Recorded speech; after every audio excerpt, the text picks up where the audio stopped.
To make a button, you need a shell, graphic, mylar, and a pin back.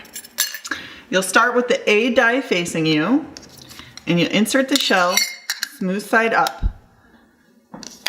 Then you insert the graphic, and you want to make sure it's right side up and legible.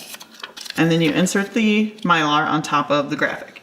Then you'll rotate the die table around and insert the pin back into the B die with the clasp side down and the pin across the top, just as shown.